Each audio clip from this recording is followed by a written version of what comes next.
hablando del presupuesto, ya tenemos a nuestro próximo invitado, es Mario Campa.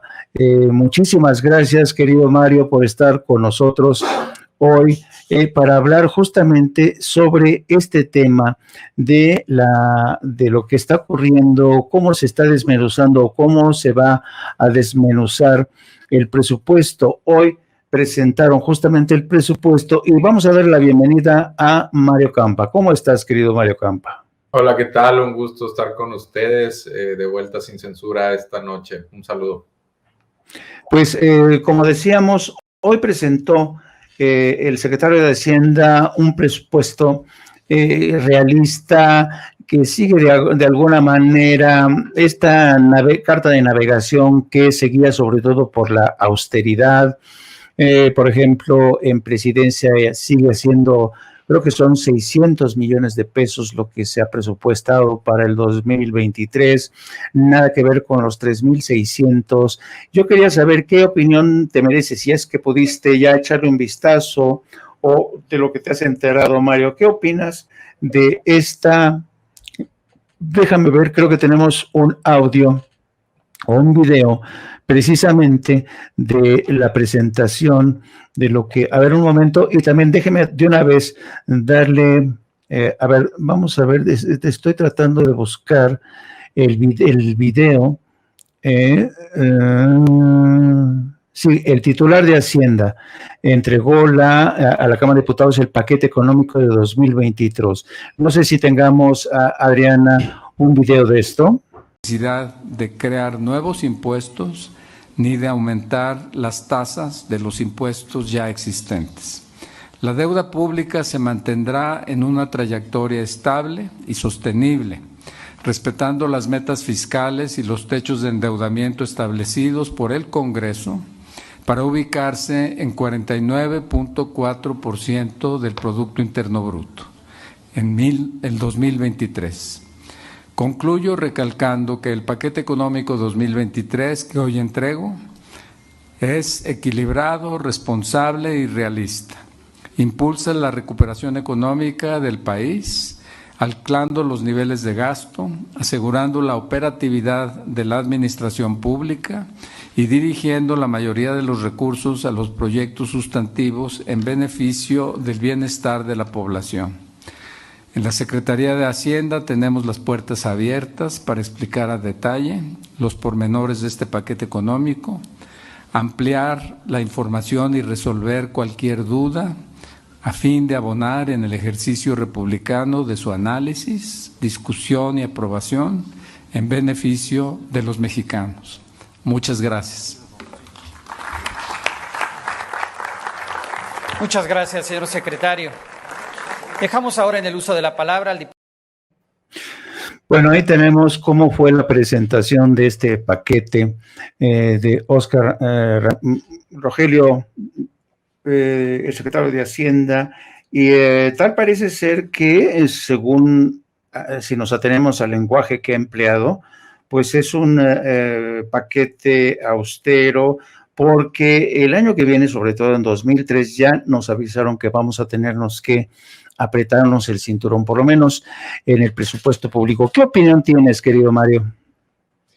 Bueno, yo creo que es un paquete responsable, es un paquete de acuerdo a las necesidades que atraviesa el mundo en un contexto pues, de retos principalmente viniendo de Europa, algunos de los Estados Unidos, otros de China, y en un marco también inflacionario, donde sí se espera que una combinación de tasas de interés más elevadas, de, por supuesto, ciertas presiones que van a ir a la baja el siguiente año, lleven también a menor inflación en ese 2023. Yo creo que algunos de los aspectos a resaltar de este paquete económico que se presenta para el siguiente año tiene que ver con la expansión de la protección social, el gasto en protección social, que aumenta a 12.7 en términos reales, es decir, ya descontando la inflación, muchos de ellos para apoyos directos a la población a través de los programas de bienestar que conocemos de sobra. Otro aspecto a rescatar a resaltar es el incremento de 21.7% en términos reales en la inversión física. Y hay que recordar que ya venía incrementándose en el 2021-22 y aquí en 2023 se eleva otro tanto, por lo que estamos hablando de un esfuerzo muy importante en términos de inversión pública, ¿no?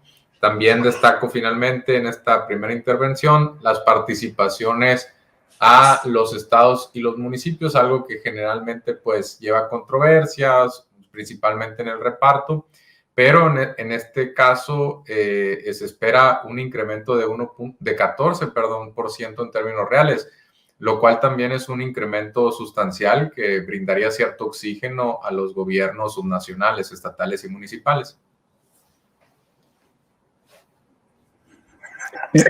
Entiendo.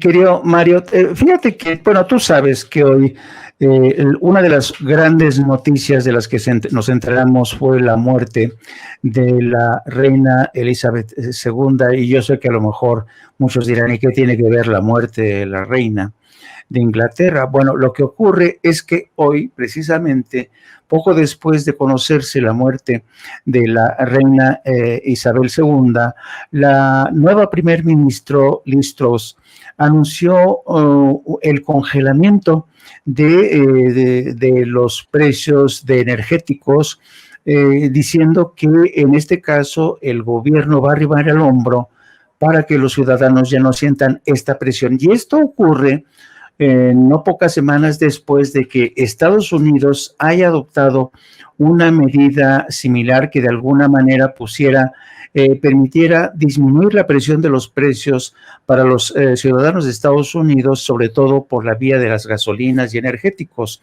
Con lo cual, mira por dónde, querido Mario, es una medida que de alguna manera inauguró el presidente de México, Andrés Manuel López Obrador. ¿Qué opinión tienes de esto? Bueno, sí, la verdad es que en Estados Unidos se están haciendo cosas un tanto distintas, es un poco más pasivo, está centrado en liberar las reservas del petróleo, en elevar la producción, sobre todo de shale. Es un tanto distinto a lo que está haciendo México y en este caso el Reino Unido. El Reino Unido anuncia efectivamente un paquete pues multimillonario que rebasa los 100,000 millones de libras, casi llega o supera los 150,000 millones de euros, y entre otras cosas para congelar efectivamente la tarifa máxima promedio que van a pagar los hogares. Se había dado una cifra que ponía en 80% el incremento de un trimestre para otro. Con esto pues se va de cualquier forma a elevar, pero en más o menos la mitad, no se va a elevar tanto. También se van a dar más licencias de exploración petrolera, se va a permitir de nuevo el fracking, cosa que no se permitía o estaba vetada desde el 2019 en el Reino Unido. Se van a eliminar unos impuestos que correspondían pues más o menos como al 10% de la tarifa eléctrica que iba principalmente a inversión en energías renovables. Son algunas medidas. La diferencia en el Reino Unido es que es muy grande el rescate que se tiene que dar porque ahí se están dando incrementos de precio pues en magnitudes que se están saliendo ya de control y que rebasan por mucho la capacidad de pago de millones de hogares. Y en ese sentido, pues la respuesta tiene que ser descomunal y lo están haciendo mediante deuda general. Cosa que aquí en México pues la ruta no ha ido por ahí. Sabemos que no se ha optado por deuda, sí se han congelado las tarifas o han incrementado menos que la inflación, y en este caso mucho de ello es posible porque tenemos aquí una empresa pública fuerte como CFE que no está pensando en maximizar utilidades y exprimir a los consumidores, vela también por el interés público, por la estabilidad no únicamente de los hogares, que es la parte definitivamente más importante, pero también de las empresas no energéticas, no eléctricas. Y en ese sentido, gracias en parte a esto de CFE, en Europa, por ejemplo, uno de los países que está sufriendo más es el Reino Unido y tiene sus servicios casi en la totalidad privatizados. Y eso, por supuesto, hace que las empresas les dé igual o como algo secundario si los hogares pueden o no pagar las tarifas. Ellos buscan ampliar sus márgenes de utilidad y por supuesto que nunca se van a quejar de ello ni van a reparar en conseguir más utilidad. Y muchas veces esa utilidad, de hecho, no se va al sistema, no se queda como inversión en el sistema. Muchas veces se va en pagos a dividendos a los accionistas de esas empresas energéticas privadas, algunos a recomprar las acciones si es que cotizan en bolsa. Entonces no necesariamente se regresa al sistema. Puede ser una transferencia de los hogares y las pequeñas o medianas empresas hacia directamente las empresas generadoras de electricidad. Entonces las rutas son distintas. Efectivamente, aquí en México, el hecho de que estas tarifas de electricidad, las mismas de gasolina, también posibilitado porque se está poco a poco reactivando las refinerías del país, ello pues permite, por supuesto, menor inflación. También esto lleva a menores alzas en las tasas de interés y también el gobierno pues sí, cuesta dar un poquito más de subsidio para estos servicios, pero por otro lado también paga menos deuda al limitar el incremento de las tasas de interés. Entonces son efectos que se compensan y se protege sobre todo a los hogares, ¿no? Claro. Ahora, regresando a México, querido Mario, tú sabes que una de las tareas de la oposición, sobre todo, ha sido agitar el espantajo de que México está al borde del abismo, ¿no?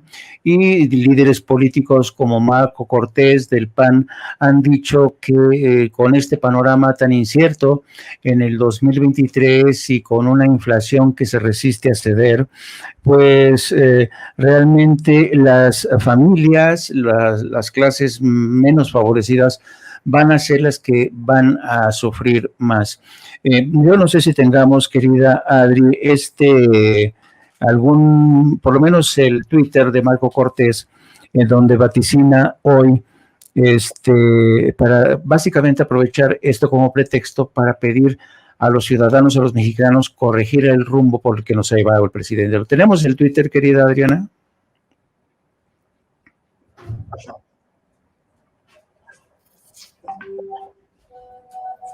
Bueno, básicamente es lo que dice, no lo tenemos. Bueno, este es el discurso, querido Mario, que ha lanzado la oposición.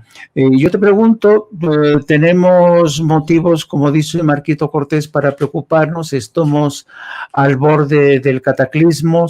¿O tú crees que la política económica del presidente tenga margen suficiente y sea lo suficientemente prudente para llevarnos a través del 2023, que parece ser que va a ser bastante complicado? Sí, sin duda. A ver, incluso si se llegaran a deteriorar de más las condiciones macroeconómicas que vienen de fuera, del exterior, está, gracias a que no se utilizó deuda para salir de la pandemia en años anteriores, está la posibilidad de recurrir a ella si se deterioraran de más. Entonces, para empezar un escenario de catástrofe, gracias a que se han permanecido los niveles de endeudamiento en niveles bajos, pues yo creo que está, pues si no descartado, su probabilidad es muy baja. Ahora, dicho esto, sí, las condiciones en Estados Unidos tienen sus retos. Al parecer, la economía de Estados Unidos no está en recesión, como se ha venido diciendo. Las cifras de empleo en Estados Unidos fueron muy buenas en julio y agosto, lo cual hace pensar que la economía se sigue expandiendo. Hay problemas en algunos sectores, como el de la vivienda. Y sabemos y menciono Estados Unidos porque sabemos que la economía mexicana está muy ligada a lo que sucede en el país vecino del norte. Hay en México también buenas señales de que se está evitando cualquier tipo de complicación macroeconómica que pudiera ser importada desde fuera, con la salvedad de la inflación, que sí es también un reto. Pero en términos, por ejemplo, de generación de empleo, agosto fue muy bueno, se superó la cifra de 150,000 empleos registrados ante el IMSS, lo cual es una cifra histórica. La producción de automóviles superó el 30% en agosto del 2022 de agosto de 2022 frente al del 2021. La venta interna, que es señal, por ejemplo, del consumo doméstico, también superó el doble dígito, se ubicó más de 15% de incremento en el mes. Entonces hay señales de que la economía mexicana se sigue expandiendo a buen ritmo. Las exportaciones y las importaciones reflejan un consumo fuerte. Las exportaciones, demanda de productos mexicanos en el exterior, a pesar de las condiciones adversas. Todo ello hace pensar que aquellos cantos de catástrofe que se escuchan, pues están totalmente sobredimensionados. Los hemos escuchado una y otra vez, muchas veces. Y hacia finales del año también ayuda que se vienen recuperando algunos sectores, particularmente de servicios afectados por la pandemia, como es transporte, hospedaje, construcción inmobiliaria, restaurantes, servicios relacionados a comidas, bares. Toda esa actividad se viene recuperando, por supuesto, el transporte terrestre, aéreo, muy ligado al turismo. Y eso hace pensar que vamos por buen camino. Incluso la economía, en términos de inversión, ya se recuperó los niveles prepandemia y se anuncia en este paquete económico 2023 un impulso muy fuerte. Y lo que falta es recuperar el tamaño de la economía anterior a la pandemia, y ya está muy cerca. Se podría alcanzar al ritmo que vamos o a finales de del último trimestre de este año o a comienzos del siguiente. El empleo ya se recuperó hace 6-7 meses de sus niveles prepandemia. Entonces, la verdad es que exageraciones de parte de Marco Cortés y del PAN, pues ya sabemos que tienen ciertos intereses de golpeteo. También, pues ese marco lleva un obstruccionismo permanente de parte de ese partido, un obstruccionismo llano, pero la realidad y los datos marcan en otra dirección, cosa que no estamos viendo en muchos países de Europa, que van a recuperar el tamaño de sus economías por allá 2024, 2025. Entonces, hay buenos pronósticos, yo creo, para lo que viene el resto del año y el siguiente, con unos retos. Finalmente, el entorno internacional no es lo que quisiéramos que fuera, pero aún así creo que, dadas las condiciones, la economía está superando expectativas, ¿no? Y por último, Mario, te quería preguntar, te quería pedir una reflexión. Yo no recuerdo, querido Mario, a un presidente, a un jefe de Estado mexicano, que durante una conferencia ante la prensa centrara gran parte de su atención en un solo producto, la tortilla. Generalmente cuando como un presidente como Andrés Manuel López Obrador se refiere con nombre propio a un producto tan básico para la canasta del mexicano como la tortilla, es muy interesante. Yo no recuerdo, francamente, y creo que incluso me atrevo a decir que presidentes como Enrique Peña Nieto ni siquiera sabían lo que costaba un kilo de tortilla, ni Vicente Fox. Yo te quería preguntar, ¿qué opinas sobre esta atención que Andrés Manuel le concede a un producto aparentemente sin importancia como la tortilla?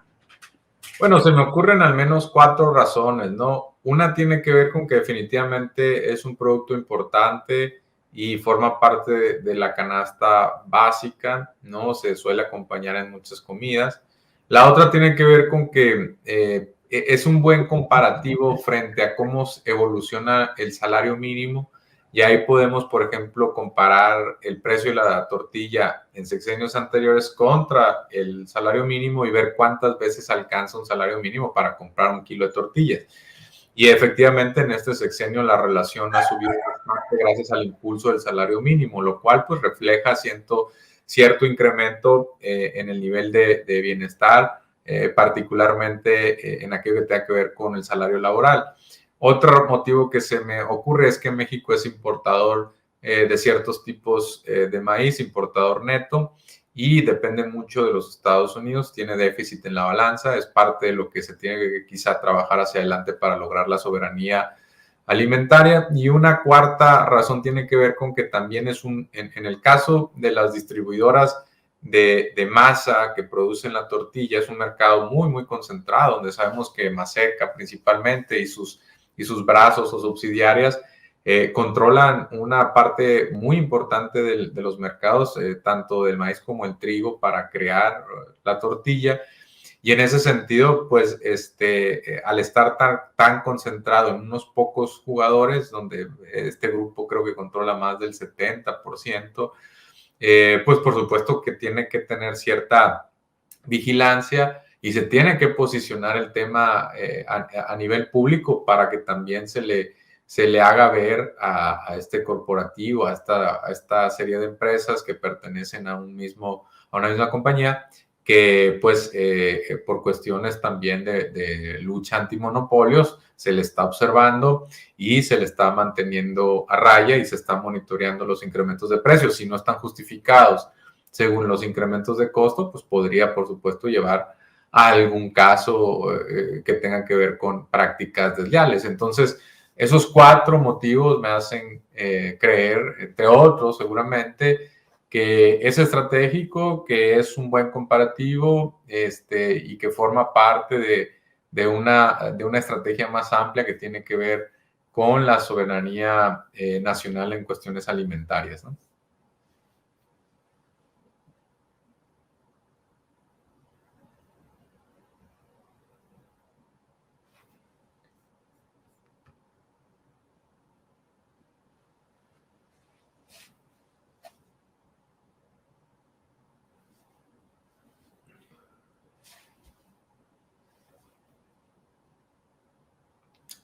Una disculpa, pero no escucho.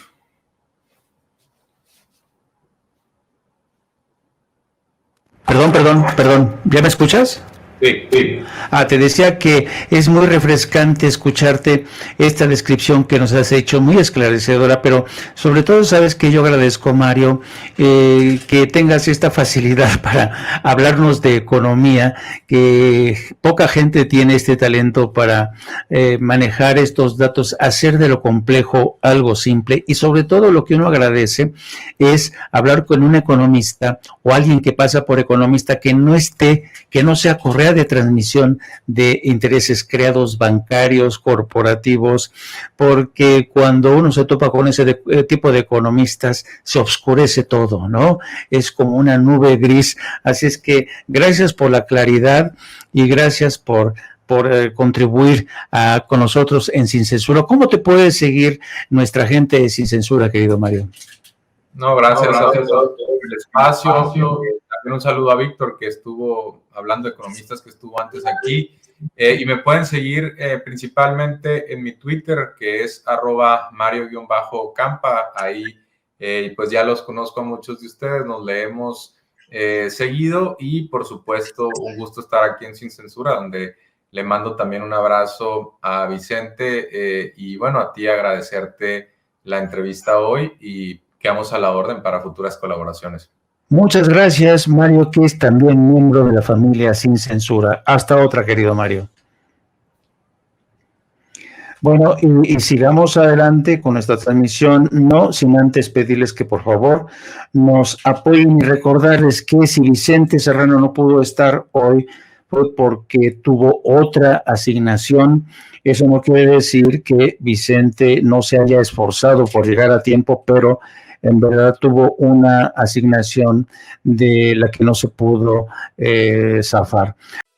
Amigos, amigas, regresamos en breve, pero mientras seguimos hablando sin pelos en la lengua, sin censura, usted puede suscribirse a nuestros 3 principales canales en YouTube. Sin Censura Media, en donde tenemos más de 1,600,000 suscriptores, Sin Censura TV, en donde tenemos más de 1 millón de suscriptores, y en Sin Censura Presenta, en donde queremos llegar muy pronto a los 100,000 suscriptores. Si usted ya está inscrito en Sin Censura Media, suscríbase en Sin Censura TV. Si ya está suscrito en Sin Censura TV y Sin Censura Media, suscríbase a Sin Censura Presenta. Recuerde que es gratis, no tiene que sacar un solo centavo de su bolsillo para apoyarnos. Dele clic en la campanita para que los señores y señoras de YouTube envíen las notificaciones cuando estemos transmitiendo en vivo y en directo o estemos subiendo videos. También nos puede seguir en Twitter en @Vicente Serrano y hasta en Instagram. Ojo, también estamos en Instagram. Son nuestras redes sociales y con el apoyo de ustedes seguimos creciendo, porque con ustedes todo, sin ustedes nada.